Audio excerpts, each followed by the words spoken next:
Hey followers of fear! So, it's been a year or so since I did a video like this. Not because I haven't wanted to, believe me, I've wanted to. It's just because I've been super busy and I haven't really been inspired to do a video essay recently. But I figured I should do another one, and after a bit of thought, I decided to do one on a topic that gets brought up from time to time. So, once again, I wrote up a script, got a bottle of water so I could stay hydrated while I talk, and I'm reading aloud from the script as I record. I may go a little off script at times, but I promise to stick to it as much as possible.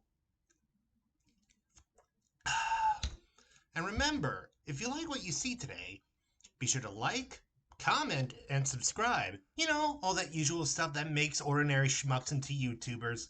Not that I plan to be an ordinary schmuck or a YouTuber. Now, what's the topic for today? Well, it's the question that gets brought up quite a bit.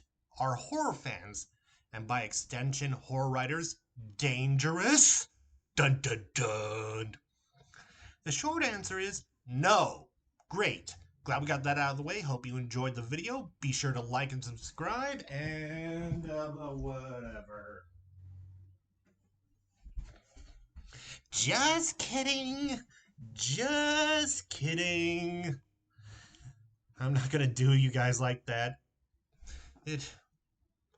But are horror fans dangerous? I can see why some people might think that. The works we enjoy are often quite dark, full of violence and terrifying imagery. Sometimes those stories are not safe for work, or, especially with older stories, full of objectionable materials such as racist or sexist depictions. Looking at you, H.P. Lovecraft. So if you're outside the horror genre, you might think, why would anyone enjoy that sort of thing? It's so disgusting and terrible. There must be something wrong with these people.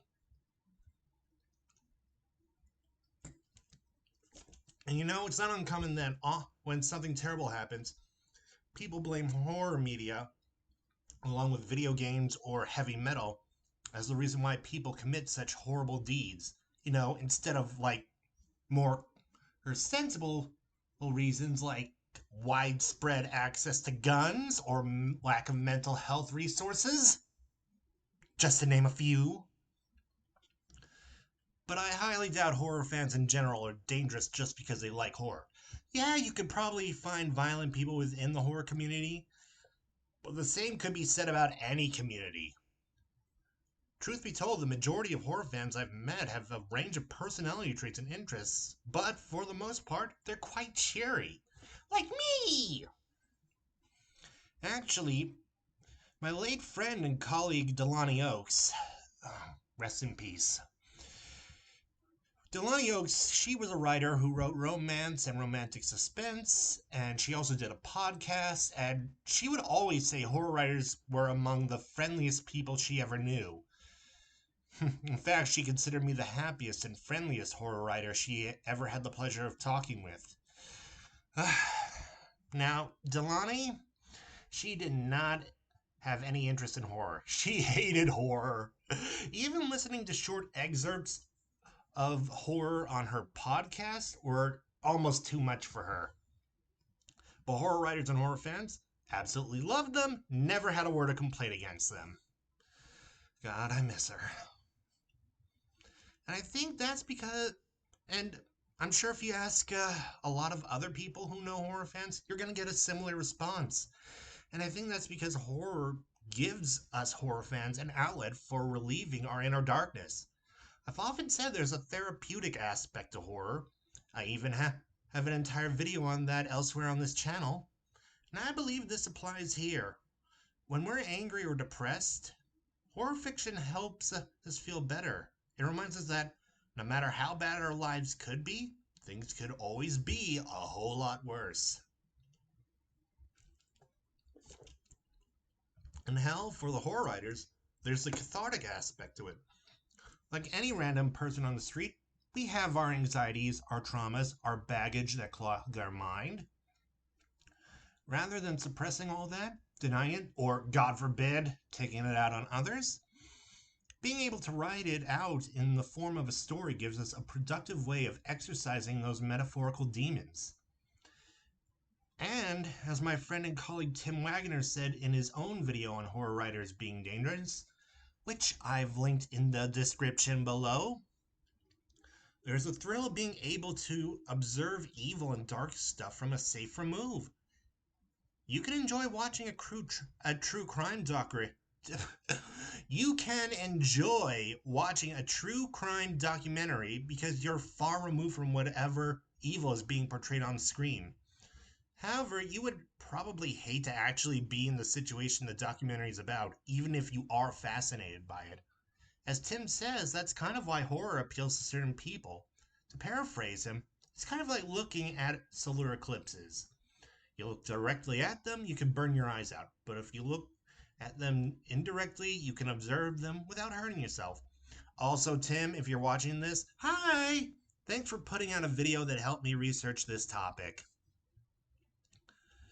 Now, I'm sure there are still people out there who believe that because someone enjoys a movie about a family being victimized by a demon and its followers in the wake of the family's matriarch's death, or because a writer writes a story where an apocalyptic pandemic turns people into eldritch monsters, there must be something wrong with them and they shouldn't be allowed around other people. And I'm sure nothing I say here will convince them otherwise. But I've yet to find a single example where someone who enjoys or creates horror has done something violent, and the direct cause was linked back to the horror genre. Rather, there were always other factors, and the fear of horror fans is generally just fear of horror itself, as well as not understanding why anyone would enjoy horror. As many people, horror fans or otherwise, know, we fear what we don't understand. Look, the truth of the matter is, we just like dark things. We find them fascinating, relaxing, and even fun. Occasionally we create them for all those reasons. Nothing more, nothing less.